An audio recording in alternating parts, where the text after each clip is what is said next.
പെന്തക്കോസിലെ വളരെ പ്രസിദ്ധനായ convention പ്രസംഗകൻ pastor Aneesh Kavalam, അദ്ദേഹത്തിൻ്റെ ഒരു വീഡിയോ ഇപ്പോൾ വൈറലായിക്കൊണ്ടിരിക്കുകയാണ്. ഈ കഴിഞ്ഞ ഏപ്രിൽ മാസത്തിൽ അദ്ദേഹം പ്രസംഗിച്ച ഒരു കൺവെൻഷൻ വേദിയിൽ ആ പ്രസംഗത്തിനിടയിൽ അദ്ദേഹം പറഞ്ഞ ഒരു കാര്യം വളരെ വിവാദ വിഷയമായി ഇപ്പോൾ സോഷ്യൽ മീഡിയയിലൂടെ പ്രചരിച്ചുകൊണ്ടിരിക്കുന്നു. അദ്ദേഹം അതിൽ പറയുന്ന ചില കാര്യങ്ങൾ വളരെ പ്രൊവോക്കേറ്റീവാണ്. നമുക്ക് ആ വീഡിയോ ഒന്ന് കണ്ടിട്ട് തിരിച്ചു വരാം. നീ ബർത്ത്ഡേ ഒന്നും ആഘോഷിച്ചില്ല, ബലൂണും വീർപ്പിച്ച് തോരണം നോക്കി കേക്ക് മുറിച്ച് മെഴുകുതിരി പട്ട് പിടിക്കും കേട്ടോ. തന്നെ ബർത്ത്ഡേ അന്ന് ഒക്കുന്നെങ്കിൽ നീ ദൈവത്തിന് മഹത്വം കൊടുക്കുക. സാഹചര്യം അനുവദിക്കാനേ സഭയായിട്ടൊരു യോഗം വെക്കുക. 10 ദൈവമക്കൾ കയറി വന്ന് നിന്റെ വീട്ടിൽ നിന്ന് കൈയടിച്ച് പാട്ടുപാടി ആത്മാവ് നിറഞ്ഞ് അവസരം കിട്ടുകയാണെ കർത്താവിന്റെ ദാസന്മാർ നിന്റെ തലയിലോട്ട് കൈവച്ച് കുഞ്ഞുങ്ങളുടെ തലയെ കൈവച്ച് ഒന്ന് സഭയായിട്ട് പ്രാർത്ഥിക്കട്ടെ. അതൊരു അനുഗ്രഹമാണ്. അല്ല നീ മാർബിൾ കേക്ക് കൊണ്ടാക്കി വയസ്സനുസരിച്ചാ എഴുതി ഇവരെല്ലാം ഭ്രാന്താണ്. ആഘോഷിക്കാൻ പ്രമാണമില്ല. പെന്തക്കോസ് വിശ്വാസികൾ ബർത്ത്ഡേ ആഘോഷിക്കുവാൻ പാടില്ല എന്നും കേക്ക് മുറിക്കുവാൻ പാടില്ല എന്നും അതിനൊന്നും ബൈബിളിൽ പ്രമാണമില്ല എന്നും അത്തരം ആഘോഷങ്ങളിൽ പങ്കെടുക്കുവാനോ അത്തരം ആഘോഷങ്ങൾ നടത്തുവാനോ ബൈബിളീകമായ പ്രമാണങ്ങൾ അനുവദിക്കുന്നില്ല എന്നും, മറിച്ച് അത്തരം സന്ദർഭങ്ങളിൽ ദൈവദാസന്മാരെ വീടുകളിൽ വിളിച്ച് ഒരു പ്രാർത്ഥന നടത്തണം എന്നുമൊക്കെയാണ് പാസ്റ്റർ അനീഷ് കാവാലം പറയുന്നത്. അപ്പോൾ ഇതിലെന്താണ് തെറ്റ്? അദ്ദേഹത്തെ ഈ ഒരു കാര്യം പറഞ്ഞുകൊണ്ട് നിരവധി ആളുകൾ ക്രൂശിച്ചുകൊണ്ടിരിക്കുന്നതാണ് നമ്മൾ സോഷ്യൽ മീഡിയയിൽ കാണുന്നത്. ഈ വീഡിയോ വളരെ വൈറലായി. നിരവധി ഫേസ്ബുക്ക് ഗ്രൂപ്പുകളിലൊക്കെ ഇപ്പോൾ ഈ വീഡിയോ വളരെ വ്യാപകമായി ചർച്ചയ്ക്കും അതുപോലെ തന്നെ വിമർശനത്തിനുമൊക്കെ വിധേയമായിക്കൊണ്ടിരിക്കുകയാണ്. പാസ്റ്റർ അനീഷ് കാവാലം പറഞ്ഞതിലെ തെറ്റെന്താണെന്ന് ഇവരാരും പറയുന്നില്ല, മറിച്ച് അദ്ദേഹം അങ്ങനെ പറയാൻ പാടില്ല എന്നാണ് പറയുന്നത്. യഥാർത്ഥത്തിൽ അനീഷ് കാവാലം പറഞ്ഞതാണ് ശരി. ബർത്ത്ഡേ ആഘോഷിക്കാനുള്ള പ്രമാണമില്ല. ബൈബിളിൽ എങ്ങും പറയുന്നില്ല ബർത്ത്ഡേ നിങ്ങൾ ആഘോഷിക്കണമെന്ന്. മറിച്ച് ആഘോഷിക്കാൻ പാടില്ല എന്ന രീതിയിൽ അർത്ഥം വരുന്ന ചില വചനങ്ങൾ ബൈബിളിലുണ്ട് താനും. അതിൽ പ്രധാനമായിട്ടും ഗലാത്യ ലേഖനം 4-ാം അധ്യായമാണ്. അതിൽ പറയുന്ന ഒരു കാര്യമെന്ന് പറയുന്നത്, നിങ്ങൾ മാസങ്ങളും വർഷങ്ങളും ആണ്ടുകളുമൊക്കെ അനുഷ്ഠിക്കുന്നു, ഞാൻ നിങ്ങൾക്ക് വേണ്ടി വേല ചെയ്തതെല്ലാം വൃഥാവിലാകുമോ എന്ന് ഞാൻ ഭയപ്പെടുന്നു എന്ന് പൗലോസ് അപ്പോസ്തലൻ പറയുന്നുണ്ട്. അപ്പോൾ മാസങ്ങളും വർഷങ്ങളും ആണ്ടുകളും ഒന്നും പ്രമാണിക്കാൻ പാടില്ല എന്ന് തന്നെയാണ് അതിൻ്റെ അർത്ഥം. ബർത്ത്ഡേ പാർട്ടികൾ എന്ന് പറയുന്നതല്ല, ബർത്ത്ഡേ എന്ന് പറയുന്നത് നമ്മളൊരു പ്രത്യേക ദിവസത്തെ എന്തോ ഒരു വിശേഷത ഉണ്ട് എന്ന രീതിയിലാണ് നമ്മൾ അതിനെ ആഘോഷിക്കുന്നത്. അങ്ങനെ ചെയ്യാൻ പാടില്ല. യഥാർത്ഥ വിശ്വാസികൾ, യഥാർത്ഥ പെന്തക്കോസുകാർ ഒരു കാരണവശാലും ബർത്ത്ഡേ ആഘോഷിക്കരുത്, ഒരു കാരണവശാലും കേക്ക് മുറിക്കരുത്, ഒരു കാരണവശാലും പാർട്ടി നടത്തരുത്, ബർത്ത്ഡേ പാർട്ടികൾ നടത്തരുത്. വളരെ ശരിയായ കാര്യമല്ലേ അനീഷ് കാവാലം പറയുന്നത്? അപ്പോൾ എന്തിനാണ് അദ്ദേഹത്തെ ഇത്രയേറെ ക്രൂശിക്കുന്നത്? പലപ്പോഴും ബൈബിൾ അറിയാത്തവരാണ് ഇത്തരം വിമർശനങ്ങൾ നടത്തുന്നത്. ദൈവവചനത്തെക്കുറിച്ച് അത്ര ഗ്രാഹ്യമില്ലാത്തവരും അതുപോലെ തന്നെ എന്തെങ്കിലും കേട്ടാൽ ഉടനെ അതിനെ വിമർശനമാക്കണമെന്നും വിവാദമാക്കണമെന്നും ഒക്കെ ചിന്തിക്കുന്നവരാണ് ഇത്തരം കാര്യങ്ങളെ എടുത്തുകൊണ്ട് വന്ന്, പ്രത്യേകിച്ച് ഇതൊരു വലിയൊരു കൺവെൻഷനിൽ അദ്ദേഹം പ്രസംഗിച്ച ഒരു വലിയ വീഡിയോയുടെ ഒരു ചെറിയ ഭാഗം മാത്രം കട്ട് ചെയ്ത് ഇട്ടിരിക്കുകയാണ്. അദ്ദേഹം അതിന് മുമ്പും പിൻപും പറഞ്ഞ കാര്യങ്ങൾ എന്താണെന്ന് നമുക്കറിയില്ല. അപ്പോൾ ആ ഭാഗങ്ങളെ മാത്രം എടുത്തുകൊണ്ട് അനീഷ് കാവാലം എന്തോ വലിയ തെറ്റ് ചെയ്തു എന്ന രീതിയിലാണ് സോഷ്യൽ മീഡിയയിലൊക്കെ പ്രചരിപ്പിക്കുന്നത്. സത്യം പറഞ്ഞാൽ അദ്ദേഹം യാതൊരു തെറ്റും പറഞ്ഞിട്ടില്ല. പ്രമാണമില്ല എന്ന് പറയുന്നത് ഇത്ര വലിയ തെറ്റായിട്ട് നമുക്ക് കണക്ക് കൂട്ടാൻ കഴിയുമോ? ബൈബിളിൽ അതിനുള്ള വചനമില്ല എന്നല്ലേ അദ്ദേഹം പറഞ്ഞുള്ളൂ. എന്നൊക്കെ ചിന്തിച്ചുകൊണ്ടിരിക്കുന്ന പെന്തക്കോസിൽ തന്നെയുള്ള വിശ്വാസികളെ ഓർക്കുമ്പോഴാണ് ഏറ്റവും വലിയ പരിതാപകരമായ ഒരു അവസ്ഥ മനസ്സിൽ നമുക്ക് തോന്നുന്നത്. അപ്പോൾ പാസ്റ്റർ അനീഷ് കാവാലം, താങ്കൾ യഥാർത്ഥത്തിൽ എന്താണ് കൺവെൻഷൻ വേദികളിൽ പ്രസംഗിക്കുന്നത് എന്നതിനെക്കുറിച്ച് താങ്കൾക്ക് എന്തെങ്കിലും ബോധ്യമുണ്ടോ എന്ന് ഞാൻ ചോദിക്കുന്നില്ല, മറിച്ച് താങ്കളത് മനഃപൂർവ്വമായി അങ്ങനെ സംസാരിക്കുന്നതാണ് എന്നുള്ളത് വ്യക്തമാണ്.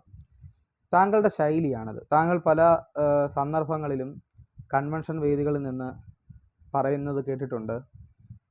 എനിക്ക് എൻ്റെ ശൈലി മറ്റുള്ളവർക്ക് ഇഷ്ടപ്പെടത്തില്ല, എനിക്ക് വലിയ വിദ്യാഭ്യാസമില്ല, എനിക്കിങ്ങനെ സംസാരിക്കാൻ കഴിയുകയുള്ളൂ എന്നൊക്കെ താങ്കൾ വളരെ അഭിമാനത്തോടു കൂടി ഉറച്ച നിലപാടൊക്കെ പറയുന്നതായിട്ട് കേട്ടിട്ടുണ്ട്. പക്ഷേ ഞാനൊന്ന് ചോദിച്ചോളട്ടെ, പാസ്റ്റർ അനീഷ് കവാലം, താങ്കൾ കൺവെൻഷൻ പ്രസംഗങ്ങളിൽ ഒരിക്കലെങ്കിലും വ്യക്തമായ രീതിയിൽ ക്രിസ്തീയ സുവിശേഷം പറഞ്ഞിട്ടുണ്ടോ? എനിക്കിതുവരെ കേൾക്കാൻ കഴിഞ്ഞില്ല. താങ്കൾ കൂടുതലും പറയുന്നത് ഇപ്പോൾ ഈ പ്രചരിക്കപ്പെടുന്ന വീഡിയോ പോലെ തന്നെ താങ്കൾ കൂടുതലും സംസാരിക്കുന്നത് എന്ത് കഴിക്കും, എന്ത് തിന്നണം, എങ്ങനെ വസ്ത്രം ധരിക്കണം, എന്താഘോഷിക്കണം, എന്താഘോഷിക്കരുത്, ഇതുപോലുള്ള കാര്യങ്ങളെക്കുറിച്ചാണ്.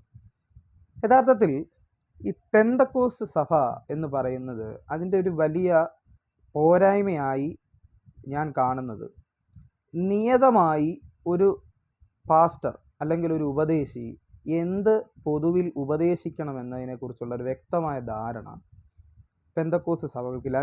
അതിൻ്റെ ഒരു ട്രാൻസ്പെറൻസിയും അതുപോലെ തന്നെ ഒരു ഡെമോക്രാറ്റിക് ആയിട്ടുള്ള ചിന്തകളൊക്കെ ആയിരിക്കും അവർ. പക്ഷേ അത്തരത്തിലുള്ളൊരു ചട്ടക്കൂടിനകത്തേക്ക് പ്രസംഗകരെ തളച്ചിടാത്തൊരു സഭയാണത്. അത് എൻ്റെ പോസിറ്റീവ് ആയിട്ടുള്ള ഒരു ഔട്ട്ലുക്കും ഉണ്ട് അതിന്. പക്ഷേ അതേസമയം തന്നെ ഇത്തരം നെഗറ്റീവായിട്ടുള്ള ഷെയ്ഡും ഇതിനുണ്ടാകുന്നുണ്ട്. പാസ്റ്റർമാർ അവർക്ക് തോന്നിയത് വായിൽ വരുന്നത് കൺവെൻഷൻ വേദികളിൽ നിന്നുകൊണ്ട് പ്രസംഗിച്ച് വിടുന്ന ഒരു കാഴ്ചയാണ് നമ്മൾ കാണുന്നത്. ഇതുമൂലം ഉണ്ടാകുന്ന പ്രശ്നം എന്താണെന്നറിയാമോ? ഇത് ഒന്നാമത് മനസ്സിലാക്കേണ്ടത് വിശ്വാസികൾ മാത്രമല്ല നിങ്ങളുടെ പ്രസംഗം കേൾക്കുന്നത്. പ്രത്യേകിച്ച് ഈ സോഷ്യൽ മീഡിയയുടെ കാലഘട്ടത്തിൽ ഫേസ്ബുക്കും വാട്സപ്പും യൂട്യൂബും ഒക്കെ ഇത്രയേറെ പ്രചാരത്തിലായിരിക്കുന്ന ഒരു കാലഘട്ടത്തിൽ നിങ്ങൾ ഈ നിന്ന് സംസാരിക്കുന്ന മണ്ടത്തരങ്ങൾ, നിങ്ങൾ സംസാരിക്കുന്ന ഇത്തരം മനുഷ്യത്വരഹിതമായ കാര്യങ്ങളെന്നേ പറയാൻ കഴിയത്തുള്ളൂ. ഇതൊക്കെ മറ്റുള്ളവരും കേട്ടുകൊണ്ടിരിക്കുകയാണ്, വിശ്വാസത്തിലുള്ളവർ മാത്രമല്ല. അപ്പോൾ പാസ്റ്റർ അനീഷ് കവാലം, താങ്കൾ ബർത്ത്ഡേ സെലിബ്രേറ്റ് ചെയ്യാൻ കഴിയില്ല എന്ന് താങ്കൾ പറയുന്നതിൻ്റെ കൂട്ടത്തിൽ തന്നെ വീഡിയോയിൽ കാണാൻ കഴിയുന്നുണ്ട്. പ്രമാണമില്ല എന്ന് പറയുന്നുണ്ട്. എന്ത് പ്രമാണമാണ് ബർത്ത്ഡേ ആഘോഷിക്കാൻ വേണ്ടി നമുക്ക് വേണ്ടത്? ജന്മദിനം ആഘോഷിക്കുവാൻ പാടില്ല എന്നൊരു സിംഗിൾ വചനം ബൈബിളിലുണ്ടോ? 66 പുസ്തകങ്ങളിൽ താങ്കളും അതേ പുസ്തകം തന്നെയാണ് പ്രസംഗിക്കുവാനും വായിക്കുവാനും ഒക്കെ ഉപയോഗിക്കുന്നതെന്നാണ് ഞാൻ കരുതുന്നത്.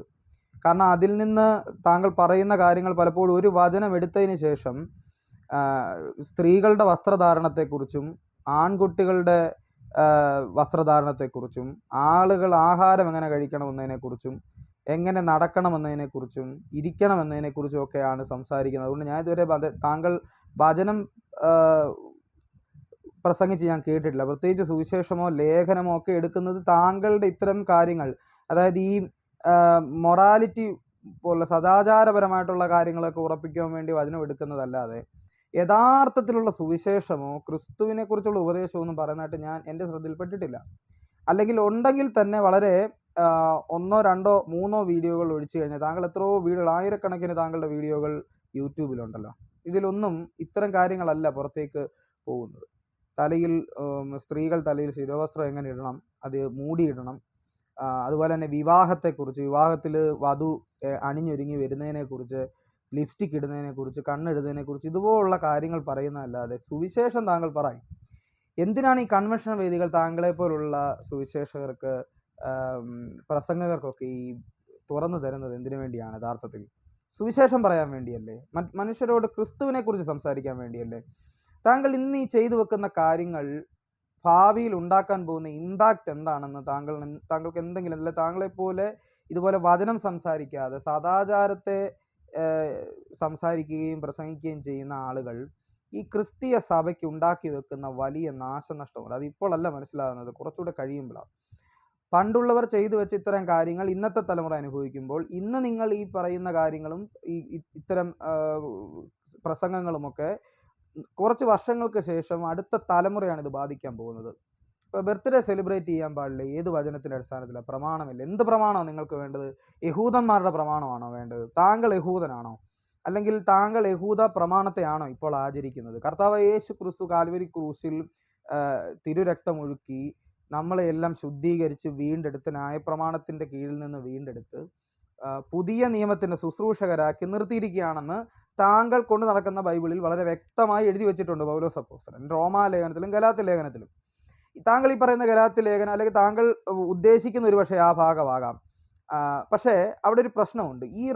ഈ ന്യായപ്രമാണത്തിൻ്റെ കീഴിൽ നിന്ന് വിലയ്ക്ക് വാങ്ങിയവർ ന്യായപ്രമാണ പ്രകാരമുള്ള ദിവസങ്ങളും മാസങ്ങളും ആണ്ടുകളും ആചരിക്കുന്ന ശബ്ബത്തടക്കമുള്ള കാര്യങ്ങൾ ആചരിക്കുന്നതിനെതിരെയാണ് ആ പൗലോസ് അപ്പോസ്തലൻ ആ വചനം എഴുതിയിരിക്കുന്നത്. ഗലാത്യ ലേഖനത്തിൻ്റെ ആകെ മൊത്തത്തിലുള്ള ആ ഒരു പശ്ചാത്തലം നോക്കിയാൽ വിശ്വാസത്തിൽ ഇരിക്കുന്നവർ തിരിച്ചു വീണ്ടും ന്യായപ്രമാണത്തിൻ്റെ ഉപദേശങ്ങളിലേക്ക് പോകുന്നത് കണ്ട് ഹൃദയവേദനയോടുകൂടി പൗലോസ് അപ്പോസ്തലൻ എഴുതിയ വാക്യങ്ങളാണത്. അതും ബർത്ത്ഡേ ആഘോഷമായിട്ടോ അല്ലെങ്കിൽ മനുഷ്യൻ്റെ ഏതെങ്കിലും തരത്തിലുള്ള എൻ്റർടൈൻമെൻറ്റുമായിട്ടോ ബന്ധമില്ല. പ്രിയപ്പെട്ട പാസ്റ്റർ അനീഷ് കവാലം, താങ്കൾ അത് ശ്രദ്ധിക്കണം. താങ്കൾ ഇത് കേൾക്കുമോ ഇല്ലയോ എന്നൊന്നും അറിയില്ല. പക്ഷേ താങ്കൾ കേട്ടാലും ഇല്ലെങ്കിലും നിരവധി ആളുകൾ, ഞാൻ നേരത്തെ പറഞ്ഞതുപോലെ താങ്കളുടെ പ്രസംഗങ്ങൾ ഇനി കേൾക്കുവാൻ പോകുന്ന തലമുറയ്ക്ക് വേണ്ടിയാണ് ഇത്തരം വീഡിയോകൾ ഞാൻ ചെയ്യുന്നത്. കാരണം അവർ ഇത് കേട്ട് ഇത് മനസ്സിലാക്കണം. ഇതല്ല പെന്തക്കോസ്ത് ഉപദേശമെന്ന് അവർ മനസ്സിലാക്കണം. താങ്കൾ ഈ പറയുന്ന ഉപദേശം എന്താണെന്നും താങ്കൾക്ക് ഈ ഉപദേശം എവിടെ നിന്നാണ് കിട്ടുന്നതെന്നും താങ്കളുടെ നിരവധി വീഡിയോകളിലൂടെ വ്യക്തമാണ്. താങ്കൾക്ക് ഇത്തരത്തിലുള്ള കാഴ്ചപ്പാടുകൾ എവിടെ നിന്നാണ് കിട്ടുന്നതെന്നുള്ളത് വളരെ വ്യക്തമാണ്. അത് ഈ കാണുന്ന പ്രേക്ഷകർക്കും കൂടി മനസ്സിലാകാൻ വേണ്ടി 1-2 വീഡിയോകൾ ഒന്ന് കണ്ടിട്ട് നമുക്ക് തിരിച്ചു വരാം. കല്യാണത്തിന്റെ ഒരുക്കമൊക്കെ ഒന്ന് കാണേണ്ടത് തന്നെ യോഗ്യമായിരിക്കണം, മഹാന്യമായിരിക്കണം. ആവശ്യമില്ലാത്ത വൃത്തികേടൊന്ന് കാണിക്കണം. അക്കാര്യത്തിന് ഞാൻ കീപ്പിയങ്കാരെ ബഹുമാനിക്കുക. അവിടെ നിന്റെ ഒരു വിളച്ചിൽ നടക്കുകയില്ല. ഞങ്ങളുടെ ഒരു പെങ്കൊച്ചിനെ കൂടെ ഒരുക്കിക്കൊണ്ട് പോയി. ഒരിക്കപ്പോഴേ ഞാൻ പറഞ്ഞു, ഒരുങ്ങി കല്യാണത്തിന്റെ ഒരു പ്രാർത്ഥന ഞാൻ പറഞ്ഞത് ഇത് അവിടെ ചെലവാകുകയല്ല, അവർ സമ്മതിക്കുകയല്ല. ഞാൻ അവിടെ ചെന്ന് മേടിച്ചു കിട്ടുമ്പോൾ പഠിച്ചോളൂ. ആൾ കളിച്ച് പെണ്ണിനെ ഒരുക്കുന്നുണ്ട്. അവിടെ ചെന്ന് പെണ്ണ് അങ്ങോട്ട് കാറെന്നിറങ്ങിയപ്പോൾ ഒരു മദർ ഇങ്ങനെ നോക്കുന്നു. നോക്കിയ മദർ അകത്തോട്ട്. അപ്പൊ എനിക്ക് മനസ്സിലായി. അല്പം കഴിഞ്ഞപ്പോൾ വേറെ 2 സിസ്റ്റർമാരെ അമ്മ പറഞ്ഞു വിട്ടണം. അവർ രണ്ടും കാറിനോട് പറഞ്ഞു. അരമണിക്കൂർ കഴിഞ്ഞപ്പോൾ എനിക്ക് തോന്നുന്നത് ഈ അമ്മയുടെ സാരി ഉടുപ്പിച്ചോണ്ട് അവിടെ കൊണ്ടുവന്നു. നമ്മൾ ഉടുത്തോട്ട് പോയ സാരി ഒരു കൂടിനകത്ത് കൊണ്ട് കൊടുക്കുകയും ചെയ്ത് കൊണ്ടുപോകണം പറഞ്ഞു. നടന്ന കാര്യമാണ്. നമ്മുടെ പെൺപിള്ളേർ ഒരുക്കിക്കൊണ്ട് വരുന്ന കണ്ടില്ലയോ? ഇപ്പൊ സാരി ഒന്നും തലയിലിടുകയല്ല, വേറെ തുണിയാന്നല്ലേ നെറ്റ് പോലത്തെ കൊതുപോലെ പോലത്തത് വെള്ള എവിടെ വെച്ചാണ്ട് ഉപദേശി പറയുന്നത്. കൃഷിയായി ഓർക്കുമ്പോൾ എനിക്ക് ഉള്ള തുടിക്കുന്നു. ഞങ്ങളുടെ സഭയുടെ പോടാ ആര് പറഞ്ഞ് നടക്കുന്നവളല്ലേ വന്നോ? സഭയുടെ മാന്യമായിട്ട് യോഗ്യമായിട്ട് മാറിക്കണം. ദൈവ പൈതൽ മദ്രാസ് TPM-കാരുടെ കൺവെൻഷന് പോയെന്ന് കാണണം. ലക്ഷക്കണക്കിന് ആൾക്കാരാ ഒരു രാത്രി കഴിക്കുന്നത്. ലക്ഷക്കണക്കിന്. ഒരലമ്പാകട്ടെ, ബഹളമാകട്ടെ, സൂര്യക്കേടാകട്ടെ, പ്രശ്നമാകട്ടെ, ഒന്നുമില്ല, പിരിവുമില്ല. ഞാൻ ഒരിക്കലും കൺവെൻഷൻ ചെന്നപ്പം മുട്ടുസൂചി കിട്ടാ അറിയാം. ലക്ഷക്കണക്കിന് ആൾക്കാരാ, 1000 10,000 ഒന്നുമല്ല, ലക്ഷങ്ങൾ. വേറെ ആൾ വന്ന കാര്യം പറഞ്ഞപ്പോ ഈ പ്രധാന മൂപ്പനോട് മറ്റേ പുള്ളി ചോദിച്ചു, എല്ലാവരും കഴിച്ചോ? ഏറെക്കുറെ കഴിച്ചു തീർന്നു. എത്ര പേരായി? അപ്പൊ പുള്ളി പറഞ്ഞു, ഇന്ന് ഒരു 1,95,000 പേര് കഴിച്ചു. നാളെ ആള് കൂടുവന്നു. പിരിവുമില്ല, ബഹളവുമില്ല, അലപ്പറയില്ല. 2-3 പ്രാവശ്യം സ്വോത്രകാഴ്ചയില്ല. അതിന്റെ കാരണം എന്നാന്ന് പറയാം. മുട്ടയിലിരിക്കുക. ഒരാളല്ലിരിക്കുന്നത്. ലോകത്തുള്ള സകല TPM-കാരും വെളുപ്പിനെ 4 മുതൽ മുട്ടയിലിരിക്കുക. എല്ലാ പെയ്തോമിലും. സെന്ററിലൊക്കെ ആണെങ്കിൽ 3 മണിക്കായിരിക്കും. ആള് കൂടുതലുള്ളത് കൊണ്ട് പേര് പറഞ്ഞ് സ്വോത്രം ചെയ്യണം. ലോക്കല് 4 മണിക്കാണ് മിക്കടുത്തും. എവിടെല്ലാം TPM സഭകളുണ്ടോ അവിടെയുള്ള സകല പെയ്തോമിലും ഒരേ സമയത്താ പ്രാർത്ഥന. ഇപ്പോൾ എത്രയോ ദൈവകുഞ്ഞുങ്ങൾ മരുന്നെടുക്കാനും നിൽക്കുന്നു, രോഗശാന്തിക്ക് വേണ്ടി നിൽക്കുന്നു. ഞാൻ കഴിഞ്ഞ ദിവസവും പെയ്തോമിൽ ചെന്നു. ഇവിടെ അപ്പുറം തിരുവല്ലയിൽ സെൻട്രൽ പെയ്തോമിൽ അച്ചായനെ കാണാൻ പോയി. എന്നെയും കാര്യമാണ്. ഞങ്ങൾ അല്പസമയം, അതിൻ്റെ കൂടെ മനുപാസ്റ്റായിരുന്നു തോന്നുന്നു. അല്പസമയം ഞങ്ങൾ അവിടെ ഇരുന്നു, ക്ഷേമങ്ങൾ അറിഞ്ഞു. ഇവിടുത്തെ യോഗത്തെപ്പറ്റി അദ്ദേഹം അറിയാം, എന്നോട് പറഞ്ഞ് കാണുന്നുണ്ട്. സ്നാന ശുശ്രൂഷയൊക്കെ ഞാൻ കണ്ടു എന്നൊക്കെ പറഞ്ഞു. അവിടുത്തെ രീതി അറിയാമല്ലോ, വളരെ മാന്യമായിട്ട്. ഈ ഉപവാസ പ്രാർത്ഥനയ്ക്ക് പറയരുതാണ്, അവർക്ക് ഇഷ്ടമല്ലത് പറയുന്ന ഒരു സ്വോത്ര കാഴ്ചയും തന്നു. വായിച്ചു സെൻട്രൽ പാസ്റ്റേ പറഞ്ഞ അവർ ഇപ്പം ഇഷ്ടമല്ല, അവർക്ക് അതൊന്നും ഇഷ്ടം. സ്തോത്രം ഇപ്പിച്ചത്. അപ്പം കാലിന് പുള്ളിക്ക് ഇച്ചിരി ക്ഷീണമാണെന്ന് അറിഞ്ഞപ്പോൾ ഞാൻ കാണാൻ പോയതാണ്. കാലുമൊക്കെ കാണിച്ചു. സ്തോത്രം. അദ്ദേഹത്തിൻ്റെ സാക്ഷ്യം 4 വയസ്സുള്ളപ്പം ഈ പെയ്തോമി കൊണ്ടാക്കിയതാണ്. അപ്പച്ചനും അമ്മച്ചിയും സുവിശേഷ വേലയ്ക്ക് ഇറങ്ങി. അദ്ദേഹത്തിന് 4 വയസ്സ്. എന്നൊക്കെ കുടുംബസ്ഥരിറങ്ങും. കുടുംബസ്ഥരിറങ്ങിയാലും പല സ്ഥലത്തോട്ട് അവരെ മാറ്റും. ചേട്ടനെ ഒരു സ്ഥലത്തോട്ട് മാറ്റി, പെങ്ങളെ ഒരു സ്ഥലത്തോട്ട്, അപ്പനും അമ്മയും 2 സ്ഥലത്ത്. ഈ ബാബുച്ചായനെ ഈ പെയ്തോമി 4 വയസ്സിൽ കൊണ്ടുവന്നു. 4 വയസ്സ്. ഇപ്പം പുള്ളിക്ക് 71 വയസ്സുണ്ട്. അപ്പം എത്ര കൊല്ലമായി പെയ്തോമിലായിട്ട്? അത് കഴിഞ്ഞ് പെയ്തോമിൽ നിന്നാണ് പഠിച്ചത്. അങ്ങനെ പഠിച്ച് ആദ്യം ശുശ്രൂഷയ്ക്ക് ഈ പെയ്തോമിൽ ദൈവമാക്കി. പിന്നെ അനേക ഇടങ്ങളിൽ പോയി ശുശ്രൂഷിച്ചു. ഇപ്പം സെൻട്രൽ പാസ്റ്ററായിട്ടും ഈ പെയ്തോമിൽ തന്നെ വന്നു. ഇന്ന് വരെ ബിക്സ് പോലും എടുത്തിട്ടില്ല. ഇത് വല്ല പൊട്ടന്മാരോട് പറഞ്ഞ ബാബുച്ചാനെ ഇവിടുത്തെ സെൻട്രൽ പാസ്റ്റർ ഒരു മരുന്നും എടുത്തിട്ടില്ല. അങ്ങനെ എത്രയോ പേര്. അപ്പോൾ ഈ കണ്ട 2-3 വീഡിയോ ക്ലിപ്പുകൾ അതിലെല്ലാം നമുക്ക് കാണുമ്പോൾ മനസ്സിലാകുന്നത് എന്താണ്? ഇദ്ദേഹത്തിന് TPM എന്ന് പറയുന്ന ഒരു സഭയോട് ഒരു വല്ലാത്ത അടുപ്പവും അഭിനിവേശവും ഉണ്ട്. The Pentecostal missions. നിങ്ങൾ ഈ കാണുന്ന കാഴ്ചക്കാർ നിങ്ങൾ ദയവായി ഗൂഗിളിൽ TPM സഭയുടെ ലൈഫ് സ്റ്റൈൽ ഒന്ന് അടിച്ചു നോക്കണം, ഒന്ന് സെർച്ച് ചെയ്ത് നോക്കണം. TPM ലൈഫ് സ്റ്റൈൽ, TPM ചർച്ചിൻ്റെ ജീവിത രീതി എന്താണെന്ന്. അവരുടെ ഡോക്ടറിൽ നിന്നും മാറി, പുതിയ നിയമത്തിൻ്റെ ഡോക്ടറിനൊന്നും അല്ല അവർ ഫോളോ ചെയ്യുന്നത്. സത്യത്തിൽ അവർക്ക് സെലിബസി ഉണ്ട്. ഏത് വചനത്തിൻ്റെ അടിസ്ഥാനത്തിലാണ് ശുശ്രൂഷകർ സെലിബസി ആചരിക്കണമെന്ന് പറഞ്ഞിരിക്കുന്നത്? TPM സഭക്കാരെ ഏത് വചനത്തിൻ്റെ അടിസ്ഥാനത്തിലാണ്? നിങ്ങൾ കാത്തലിക് പുരോഹിതന്മാരെ കുറ്റം പറയാൻ എന്ത് യോഗ്യതയാണ് നിങ്ങൾക്കുള്ളത്? കാത്തലിക് പുരോഹിതന്മാർ സെലിബസി ആചരിക്കുന്നത് ദൈവരാജ്യത്തിന് വേണ്ടിയാണ്. അവരുടെ അത്തരം എഫേർട്ടിനെ ഒന്നും നമ്മൾ കുറച്ച് കാണുന്നില്ല. അങ്ങനെ ആത്മാർത്ഥമായിട്ട് സെലിബസി ചെയ്യുന്ന നിരവധി അച്ഛന്മാരെ എനിക്ക് വ്യക്തമായിട്ട് അറിയാം. കാരണം ആരുടെയും എക്സ്റ്റേണൽ ഫോഴ്സ് ഇല്ലാതെ അവർ വളരെ ആത്മാർത്ഥതയോടുകൂടി തന്നെ, കാരണം കുടുംബജീവിതം, അത്തരം റെസ്പോൺസിബിലിറ്റീസും ദൈവരാജ്യത്തിൻ്റെ പ്രവർത്തനങ്ങൾക്കും അവരുടെ ശുശ്രൂഷയ്ക്കുമൊക്കെ ഒരു വിലങ്ങതടിയായി മാറാതിരിക്കാൻ അവർ മനഃപൂർവ്വമായിട്ട് ഇത്തരം കാര്യങ്ങൾ അനുഷ്ഠിക്കുകയും ചെയ്യുന്ന അവരുടെ എഫേർട്ടിനെ നമ്മൾ ഒരിക്കലും കുറ്റം പറയുന്നില്ല. നിങ്ങൾ അല്ലെങ്കിൽ TPMകാർ ഏത് വചനത്തിൻ്റെ അടിസ്ഥാനത്തിലാണ് ഈ സെലിബസി അനുഷ്ഠിക്കുന്നത്? അല്ലെങ്കിൽ ഏത് വചനത്തിൻ്റെ പിൻബലത്തിലാണ് നിങ്ങൾ വിവാഹം കഴിക്കാതിരിക്കുക? അല്ലെങ്കിൽ വിവാഹം കഴിച്ചിട്ട് ഈ മിനിസ്ട്രിയിലേക്ക് ഇറങ്ങുന്നവരെ നിങ്ങൾ എന്തിനാണ് ഈ സെപ്പറേറ്റ് ആയിട്ട് പാർപ്പിക്കുന്നത്? ഫെയ്ത്ത് ഹോം എന്ന് പറയുന്ന ഒരു പ്രത്യേക ഒരു ഭവനത്തിലൊക്കെ കൊണ്ടുപോയി പാർപ്പിക്കുന്നതിൻ്റെ കാര്യം എന്താണ്? രണ്ടാമത്തെ കാര്യം എന്ന് പറയുന്നത്, TPM സഭയുടെ ലൈഫ് സ്റ്റൈലിൽ അവരുടെ ഡോക്ടറിൽ പെട്ട കാര്യമാണ് ഇത്തരം എൻ്റർടൈൻമെൻറ്റുകളൊന്നും പാടില്ല. സിനിമ കാണാൻ പാടില്ല, നോവലുകൾ വായിക്കാൻ പാടില്ല, കേക്ക് മുറിച്ച് ബർത്ത്ഡേ ആഘോഷിക്കാൻ പാടില്ല. ചുരുക്കം പറഞ്ഞു കഴിഞ്ഞാൽ ലോകത്തിൻ്റേതായിട്ടുള്ള യാതൊരു കാര്യങ്ങളും, ലോകത്തിൽ ജീവിച്ചുകൊണ്ട് ഈ ലോകത്തിലെ ഗവൺമെൻറ്റും ഇവിടുത്തെ മറ്റ് വിഭാഗത്തിലുള്ള മനുഷ്യരുടെയും എല്ലാ നന്മകളും അവരുടെ എഫേർട്ടും അവരുടെ അധ്വാനത്തിൻ്റെ എല്ലാം ഫലങ്ങൾ അനുഭവിച്ചുകൊണ്ട്, എന്നാൽ ഈ ലോകവുമായിട്ട് യാതൊരു ബന്ധവുമില്ലാതെ അവർ വിശുദ്ധി ആചരിക്കുകയാണ്. അപ്പം ഇത്തരം കപട വിശുദ്ധിയൊക്കെ എവിടെ നിന്നാണ് പെന്തക്കോസിലേക്ക് വരുന്നതെന്ന് അറിയാമോ? അല്ലെങ്കിൽ ഇത്തരം അനീഷ് കാവാലത്തെ പോലുള്ള പാസ്റ്റർമാർക്ക് ലഭിക്കുന്നതെന്ന് അറിയാം TPMൽ നിന്നാണ്. അതിനാണ് നിങ്ങളെ ഞാൻ 3 വീഡിയോകൾ കാണിച്ചത്. അതിനകത്ത് വളരെ വ്യക്തമാണ്. അനീഷ് കാവാലത്തിൻ്റെ അഭിപ്രായത്തിൽ TPM സഭയാണ് ഏറ്റവും നല്ല സഭ, TPM സഭയാണ് ഏറ്റവും വിശുദ്ധിയുള്ള സഭ, TPM സഭയുടെ കൺവെൻഷനുകളാണ് ഏറ്റവും നല്ലത്, TPM സഭയുടെ വിവാഹമാണ് ഏറ്റവും നല്ലത്, TPMലെ ആളുകൾ അതിവിശുദ്ധരാണ്. അങ്ങനെയെങ്കിൽ പ്രിയപ്പെട്ട അനീഷ് കാവാല, നിങ്ങൾ TPM സഭയിൽ പോയി ചേരൂ. നിങ്ങളൊരാട് പറഞ്ഞു പെന്തക്കോസ് സമൂഹത്തിൽ നിൽക്കാൻ. ഈ പെന്തക്കോസിൽ നിന്നുകൊണ്ട് TPMൻ്റെ ഉപദേശം എന്തിനാണ് ഈ പെന്തക്കോസ് പാവപ്പെട്ട വിശ്വാസികളെ പഠിപ്പിക്കുന്നത്? വിശ്വാസികൾ അവിടെ ഇരുന്ന് കൈയടിക്കുന്നതും ആമേൻ പറയുന്നതും അവർക്ക് ഇതിനെക്കുറിച്ച് വലിയ ധാരണയില്ലാത്തത് കൊണ്ടാണ്. പകുതി മുക്കാൽ വിശ്വാസികളും മര്യാദയ്ക്ക് ബൈബിൾ വായിക്കുന്നത്, അഥവാ വായിക്കുന്നുണ്ടെങ്കിൽ തന്നെ പഴയ നിയമമാണ് വായിക്കുന്നത്. പുതിയ നിയമം വായിക്കുന്ന വളരെ ചുരുക്കം പെന്തക്കോസ് വിശ്വാസികളേ ഉള്ളൂ, പ്രത്യേകിച്ച് പഴയ തലമുറയിൽ. പുതിയ തലമുറ വായിക്കുന്നുണ്ടെങ്കിൽ അത്രയും നല്ലത്. പക്ഷേ എൻ്റെ അറിവിൽ പകുതി മുക്കാൽ ജനങ്ങളും ഭൂരിഭാഗം വരുന്ന ആളുകളും വായിക്കുന്നത് പഴയ നിയമമാണ്. പുതിയ നിയമത്തിൽ അവർക്ക് അത്ര ഗ്രാഹ്യമോ പിടുത്തമോ. അതുകൊണ്ട് തന്നെ നിങ്ങളെപ്പോലുള്ള പാസ്റ്റർമാർ നിന്ന് പ്രസംഗിക്കുമ്പോൾ ശരി ഏതാണ് ഏതാണെന്ന് പോലും തിരിച്ചറിയാതെ നിങ്ങളെ കണ്ണുമടച്ച് വിശ്വസിച്ചുകൊണ്ട് കൈയടിച്ച് ഹല്ലേലൂയയും സ്തോത്രവും പറഞ്ഞിരിക്കുന്ന പാവപ്പെട്ട വിശ്വാസികളെ വെറുതെ എന്തിനാണ് ഈ ആവശ്യമില്ലാത്ത കാര്യങ്ങൾ പറഞ്ഞ് പറ്റിക്കുന്നത്? നിങ്ങൾക്ക് TPM സഭയോട് ഇത്ര അഭിനിവേശവും താല്പര്യവും ഉണ്ടെങ്കിൽ താങ്കൾ TPM സഭയിൽ പോയി ചേരൂ. താങ്കളുടെ വസ്ത്രധാരണം TPMനെ പോലെയാണ്. താങ്കൾ ഒരു TPM പാസ്റ്ററിൻ്റെ കീഴിൽ പോയി പ്രാർത്ഥിക്കുന്നത് കണ്ടു. താങ്കൾ TPMനെ കുറിച്ച് അവരുടെ എല്ലാ കാര്യങ്ങളും വളരെ മനോഹരമാണ്.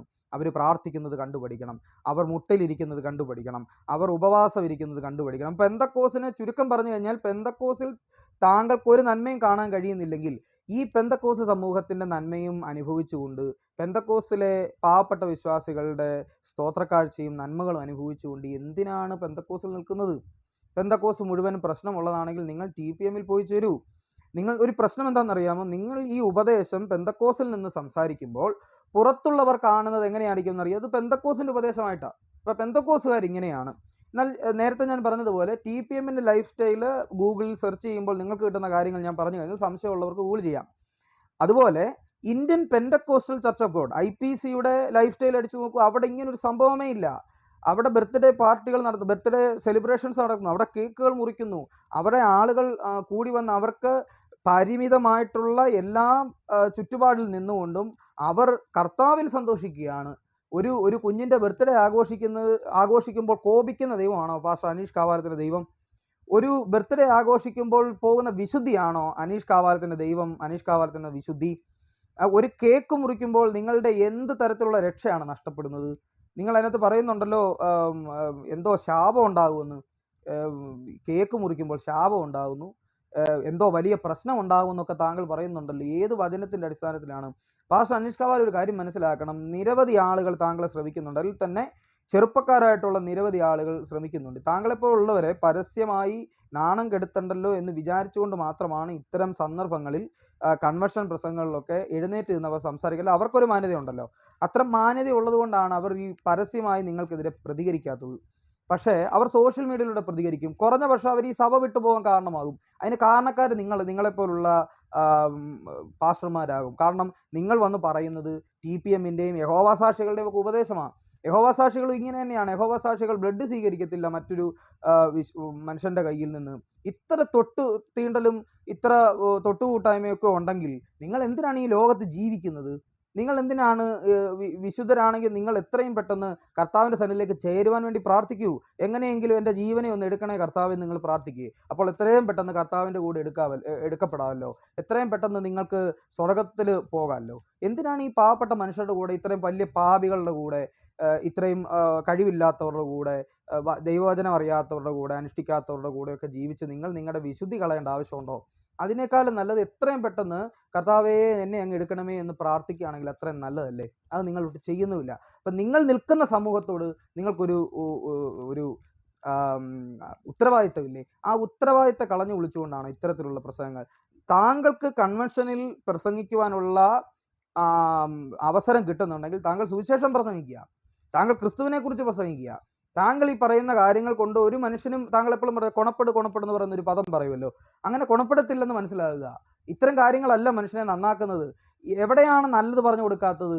SNDP-യിൽ നല്ലത് പറഞ്ഞു കൊടുക്കുന്നില്ലേ? ഹിന്ദു മഹാസഭയിൽ നല്ലത് പറഞ്ഞു കൊടുക്കുന്നില്ലേ? ഏത് വിഭാഗത്തിലാണ് നല്ലത് പറഞ്ഞു കൊടുക്കാത്തത്? കത്തോലിക്കർ നല്ലതല്ലേ പറയുന്നത്? മുസ്ലിങ്ങൾ നല്ലതല്ലേ പറയുന്നത്? അവരുടെ ഉസ്താദുമാരൊക്കെ നല്ലതല്ലേ പഠിപ്പിക്കുന്നത്? എല്ലാവരും നല്ലവരാകാനും നല്ലതിൽ പോകാനും ഒക്കെ തന്നെയാണ് എല്ലാവരും പഠിപ്പിക്കുന്നത്. നന്മ പറഞ്ഞു കൊടുക്കാനോ നല്ലത് പറഞ്ഞു കൊടുക്കാനോ അല്ല ദൈവദാസന്മാരെ കർത്താവ് വിളിച്ചിരിക്കുന്നത്. ക്രിസ്തുവിൻ്റെ സുവിശേഷം പ്രസംഗിക്കാനാണ്, ക്രിസ്തുവിനെ കുറിച്ച് സംസാരിക്കാനാണ്. അതുകൊണ്ട് ബൈബിളിൽ ഇല്ലാത്ത കാര്യങ്ങൾ ഉണ്ട് എന്നുള്ള രീതിയിൽ പാവപ്പെട്ട വിശ്വാസികളെ പറഞ്ഞു പറ്റിക്കരുത്. അവർ ജീവിക്കട്ടെ, അവർ സന്തോഷമായിട്ട് ജീവിക്കട്ടെ. അവർക്കൊരു കുഞ്ഞുണ്ടായി, ആ കുഞ്ഞിൻ്റെ ഓരോ വളർച്ചയിലും ഓരോ വർഷത്തിലും അവരൊരു കേക്ക് മുറിച്ച് ആ കുഞ്ഞിൻ്റെ ബർത്ത്ഡേ ആഘോഷിക്കുമ്പോൾ എന്ത് വിശുദ്ധിയാണ് തകർന്നു വീഴുന്നതെന്ന് ഒന്ന് വ്യക്തമാക്കണം. എന്ത് തരത്തിലുള്ള ബുദ്ധിമുട്ടാണ് നിങ്ങളുടെ ദൈവത്തിനുണ്ടാകുന്നത്, താങ്കൾ പ്രസംഗിക്കുന്ന ദൈവത്തിനുണ്ടാകുന്നതെന്ന് താങ്കൾ ഒന്ന് വ്യക്തമാക്കണം. കാരണം താങ്കൾ പ്രസംഗിക്കുന്ന ദൈവം വ്യത്യസ്തമായൊരു ദൈവമാണ്. അത് ഞാൻ ബൈബിളിൽ കാണാത്തൊരു ദൈവമാണ്. എനിക്കങ്ങനെ ഒരു ദൈവത്തെ ബൈബിളിൽ അറിയത്തില്ല.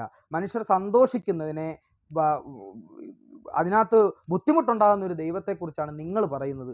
ആ ഒരു ദൈവത്തെക്കുറിച്ച് എനിക്ക് കേട്ടുകളി പോലുമില്ല. ഞാൻ ബൈബിളിൽ അങ്ങനെ വായിച്ചിട്ടില്ല. മാസങ്ങളും ആണ്ടുകളും വർഷങ്ങളും ഒക്കെ യഹൂദന്മാരുടെ പ്രമാണമല്ലേ അത്? എന്നാൽ നിങ്ങൾ കേട്ടോ, യഹൂദന്മാർ പോലും ഇന്നത്തെ, പ്രത്യേകിച്ച് ഈ തലമുറയിലെ യഹൂദന്മാർ വളരെ ഗംഭീരമായിട്ട് അവരുടെ ബർത്ത്ഡേ ആഘോഷിക്കുന്നുണ്ട്. എല്ലാ യഹൂദന്മാരും ബർത്ത്ഡേ ആഘോഷിക്കുന്നുണ്ട്. പിന്നെ ചില ട്രഡീഷണലിസ്റ്റുകളും കൺവെൻഷണലിസ്റ്റുകളും ഒക്കെ ഉണ്ട്, ശരിയാണ്. പാരമ്പര്യത്തെ മുറുകെ പിടിക്കുന്നവർ, ചിലർ ഈ പറയുന്നത് പോലെ ബർത്ത്ഡേ ആഘോഷിക്കുന്നില്ല. പക്ഷേ അതിനകത്ത് കാര്യമില്ല. ഭൂരിഭാഗം വരുന്ന യഹൂദന്മാരും അവരുടെ പിറന്നാളുകൾ വളരെ മനോഹരമായി തന്നെ, ഗ്രാൻഡായി തന്നെ അവർ ആഘോഷിക്കുന്നുണ്ട്. അവർ കേക്ക് മുറിക്കുന്നുണ്ട്, അവർ മെഴുകുതിരി കത്തിക്കുന്നുണ്ട്, ബാക്കി കാര്യങ്ങളെല്ലാം അവർ ചെയ്യുന്നുണ്ട്. അപ്പോൾ യഹൂദന്മാർക്കില്ലാത്ത അത്രയും ഒരു വിഷമം താങ്കൾക്ക് എങ്ങനെയാണ് ഉണ്ടാകുന്നത്? താങ്കൾ യഹൂദനുമായിട്ട് എന്താണ് ബന്ധം? അതോ താങ്കൾ യഹൂദനാണോ? എനിക്കറിയില്ല. അതുകൊണ്ടാണ് എനിക്ക് സംശയം കൊണ്ടാണ് ചോദിക്കുന്നത്. താങ്കൾക്ക് യഹൂദനുമായിട്ട് യാതൊരു ബന്ധമില്ലെങ്കിൽ, താങ്കൾ യഹൂദനല്ലെങ്കിൽ, യഹൂദനില്ലാത്ത വിഷമം എന്തിനാണ് താങ്കൾക്ക് ഈ ഒരു വിഷയത്തിൽ ഉണ്ടാകേണ്ടത്?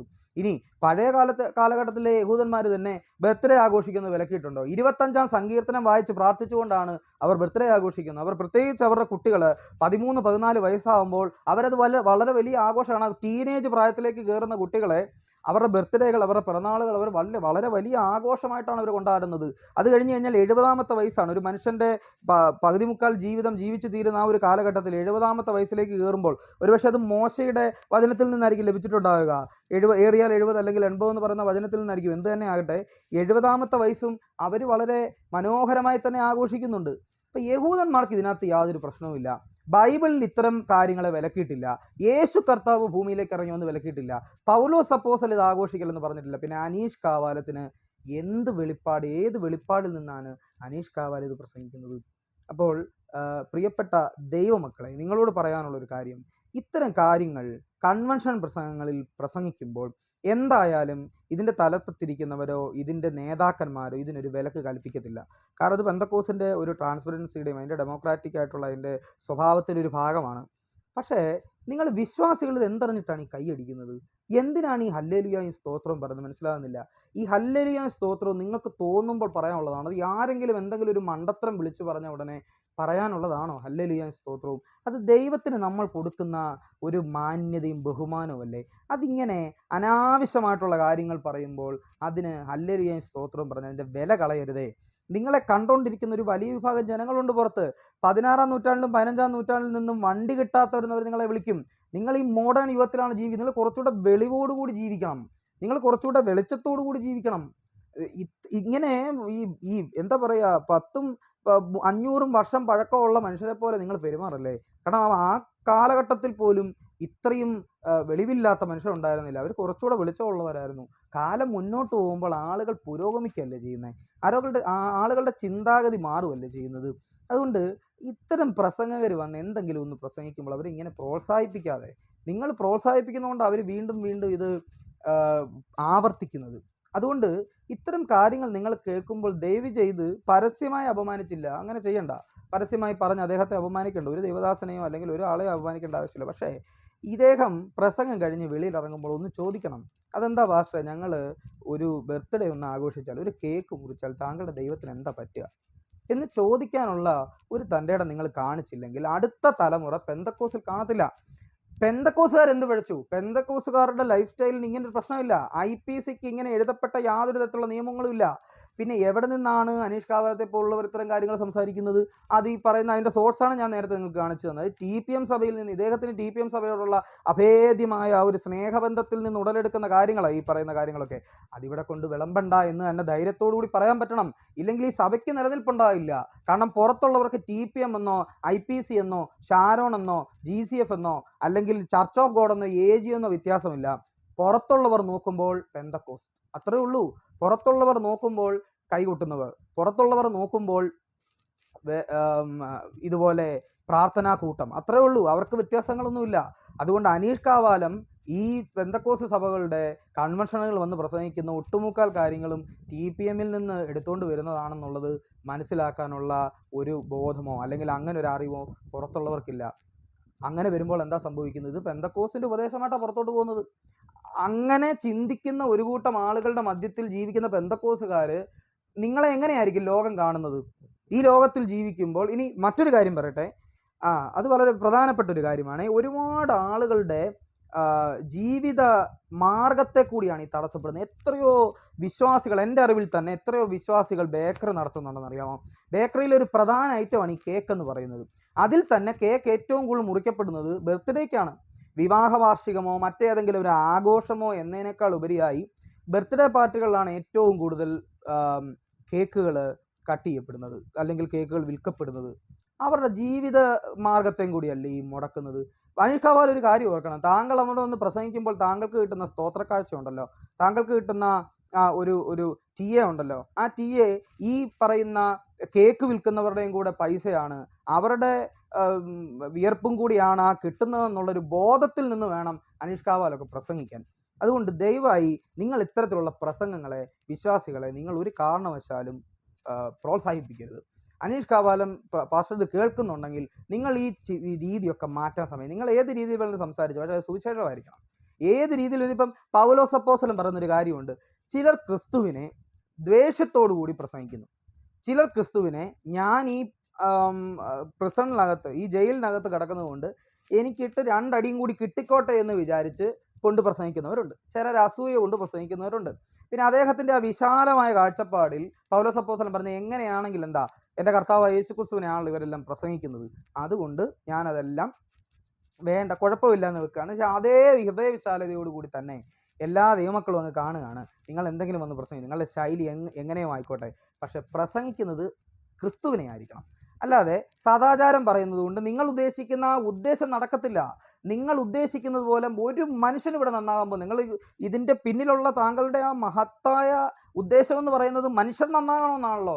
ഒരു മനുഷ്യനും നന്നാകാൻ പോകുന്നില്ല. നിങ്ങൾ ഈ പറയുന്ന രീതിയിലുള്ള പ്രസംഗത്തിൽ ഒരു മനുഷ്യനും നന്നാകാൻ പോകുന്നില്ലെന്ന് ഗ്യാരണ്ടി ഞാൻ തരാം. അതുകൊണ്ട് നിങ്ങൾ മര്യാദയ്ക്ക് കർത്താവിനെ പ്രസംഗിക്കുക, ക്രിസ്തുവിനെ പ്രസംഗിക്കുക.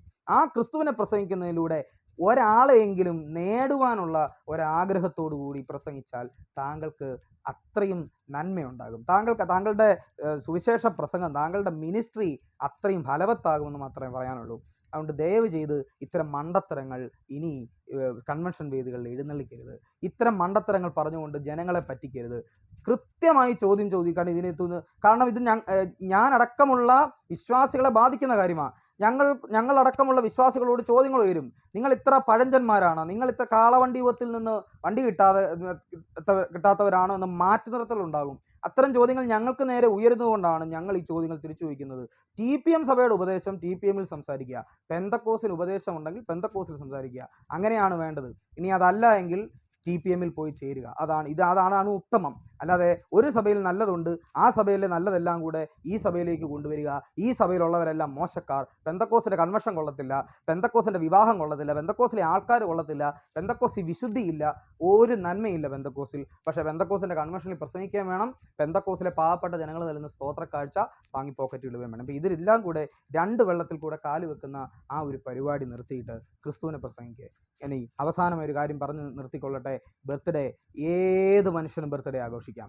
നിങ്ങൾക്ക് ദൈവം ദാനമായി തന്ന ജീവിതത്തിൽ ഒരു വർഷവും കൂടെ നിങ്ങൾക്ക് ദൈവം തമ്പുരാൻ ദാനമായി നൽകുന്നുണ്ടെങ്കിൽ അതിനെ ഏറ്റവും ഭംഗിയായി തന്നെ ആഘോഷിക്കണം. ഒരു വചനവും അതിനെതിരായി നിങ്ങൾക്ക് നിൽക്കത്തില്ല. അത് പഴയ നിയമമാവട്ടെ പുതിയ നിയമമാവട്ടെ, ഒരു സിംഗിൾ വചനം അല്ലെങ്കിൽ പാസ്റ്റർ അനീഷ് കാവാലത്തിന് അനുകൂലികളുണ്ടെങ്കിൽ, അല്ലെങ്കിൽ അദ്ദേഹം പറഞ്ഞതിനോട് അനുകൂലിക്കുന്ന ആളുകളുണ്ടെങ്കിൽ ധൈര്യമായിട്ട് കമൻ്റ് ഇട്ടു. ഒരു വചനം നമ്മൾ ബർത്ത്ഡേ ആഘോഷിക്കുന്നതും കേക്ക് മുറിക്കുന്നതും ദൈവത്തിന് ഇഷ്ടമില്ല എന്ന് പറയുന്ന ഒരു വചനം നിങ്ങൾ ഈ കമൻറ്റ് ബോക്സിൽ വന്നിട്ടോളൂ. അതിൻ്റെ ബാക്കിയായിട്ട് നമുക്ക് അതിൻ്റെ വിശദീകരണം തരാം. അതുകൊണ്ട് അത്തരത്തിലൊരു വചനം നിങ്ങൾക്ക് കിട്ടത്തില്ല. ഇനി റോമാലേഖനം 15-ാം അധ്യായത്തിൽ ഇതേ പൗലോസ് അപ്പോസ്തലൻ പറയുന്ന കാര്യം എന്താണെന്നറിയാമോ? ചില ദിവസങ്ങളെ മറ്റു ദിവസങ്ങളെക്കാൾ മാനിക്കുന്നു, മറ്റു ചിലർ വേറെ ചില ദിവസങ്ങളെ അതിനേക്കാൾ മാനിക്കുന്നു. അതിൻ്റെ തൊട്ട് താഴെ ഇരിക്കുക, ഓരോരുത്തരും താൻ്റെ മനസ്സിൽ എങ്ങനെ നിരൂപിക്കുന്നോ അങ്ങനെ ചെയ്തു കൊള്ളട്ടെ. അത്രയേ ഉള്ളൂ. ആണ്ടറുതി എല്ലാ ഡിസംബർ 31-ാം തീയതിയും ആണ്ടറുതി പ്രാർത്ഥന എന്ന് പറഞ്ഞൊരു പ്രാർത്ഥന നടത്തുന്ന ഈ പെന്തക്കോസ് സഭയിലുള്ള വിശ്വാസികളെ ബർത്ത്ഡേ ആഘോഷിക്കാൻ പ്രമാണമില്ല എന്നും പറഞ്ഞ് പറ്റിക്കുന്ന പരിപാടി ഇതോടുകൂടി നിർത്തണം. അല്ലെങ്കിൽ നിങ്ങൾ ആണ്ടറുതി പ്രാർത്ഥന നടത്തണം. 31-ാം തീയതിയിലുള്ള ആ പരിപാടി ഞാൻ ക്ലോസ് ചെയ്തേക്കണം. കാരണം ഈ ആണ്ടറുതി എന്ന് പറയുന്ന സംഭവം റോമാ സാമ്രാജ്യത്തിൻ്റെയാണ്. ആ ജാതീയമായിട്ടുള്ള ആ ആചാരങ്ങളിൽ നിന്ന് വന്ന കാര്യമാണ് 31-ാം തീയതിയിലെ ആണ്ടറുതി പ്രാർത്ഥന എന്ന് പറയുന്നത്. അതുകൊണ്ട് അതും നമുക്ക് ആഘോഷിക്കാൻ പറ്റുന്ന അതിനുള്ള പ്രമാണമില്ലല്ലോ. അത് ചെയ്തുകൊണ്ട് അത് നടത്തിക്കൊണ്ടിരിക്കുന്ന വിശ്വാസികൾ ഇതിന് കൈയടിക്കുക എന്ന് പറയുന്നത് ബാലിശമായ കാര്യമാണ്. അതുകൊണ്ട് ധൈര്യമായിട്ട് ബർത്ത്ഡേ ആഘോഷിക്കുക, ധൈര്യമായിട്ട് കേക്ക് മുറിക്കുക, ധൈര്യമായിട്ട് നിങ്ങൾ ആഘോഷിക്കുക, നിങ്ങൾ സന്തോഷിക്കുക. ഒരു കുഴപ്പവുമില്ല. ദൈവം ഇതിനൊന്നും വിലക്കല്ല. ഇനി ഈ വീഡിയോ കാണുന്ന വിശ്വാസികളല്ലാത്തവരോടും കൂടി പറയട്ടെ, ബൈബിൾ പറയുന്ന ദൈവം യാതൊരു സെലിബ്രേഷനെയും മനുഷ്യർ സന്തോഷിക്കുന്ന ഒരവസരത്തെയും ദൈവം വെറുക്കുന്നില്ല. മനുഷ്യർ സന്തോഷിക്കുന്ന ഒരാഘോഷങ്ങളിലും ദൈവം തടയിടുന്നവനല്ല. മനുഷ്യർ സന്തോഷിക്കുവാൻ ആഗ്രഹിക്കുന്ന ദൈവമാണ് ബൈബിളിലെ ദൈവം. അനീഷ് കാവാലം പ്രസംഗിക്കുന്ന ദൈവമല്ല. മറ്റേതെങ്കിലും വ്യക്തികൾ അവരുടെ ഇച്ഛയിൽ പ്രസംഗിക്കുന്ന ദൈവത്തെക്കുറിച്ചല്ല ഈ പറയുന്നത്. ബൈബിളിൽ യേശു ക്രിസ്തു കാണിച്ചു തന്ന പിതാവായ ദൈവം നിങ്ങളുടെ സന്തോഷത്തിൽ, എൻ്റെ സന്തോഷത്തിൽ സന്തോഷിക്കുന്ന ദൈവമാണ്. നിങ്ങൾക്കൊരു കുഞ്ഞുണ്ടാകുമ്പോൾ സന്തോഷിക്കുന്ന ദൈവമാണ്. ആ കുഞ്ഞിൻ്റെ വളർച്ചയിൽ സന്തോഷിക്കുന്ന ദൈവമാണ്. അതുകൊണ്ട് ആ ദൈവത്തെ മനസ്സിലാക്കുക. അവരും ഇവരും ആ പാസ്റ്ററും ഈ ഉപദേശിയും വന്ന് കൺവെൻഷൻ പ്രസംഗങ്ങൾ പ്രസംഗിക്കുന്ന ദൈവത്തെ വെച്ച് ബൈബിളിലെ ദൈവത്തെ വിലയിരുത്തരുത്. അതുകൊണ്ട് ഇത്രയുമാണ് ഈ ഒരു വിഷയത്തിൽ പറയാനുള്ളത്. നിരവധി കാര്യങ്ങൾ ഇനിയും ഇത്തരം കാര്യങ്ങൾ ഈ ഒരു വിഷയത്തോടനുബന്ധിച്ച് പറയാനുണ്ടെങ്കിലും താൽക്കാലികമായി ഇവിടെ നിർത്തുകയാണ്. എല്ലാവർക്കും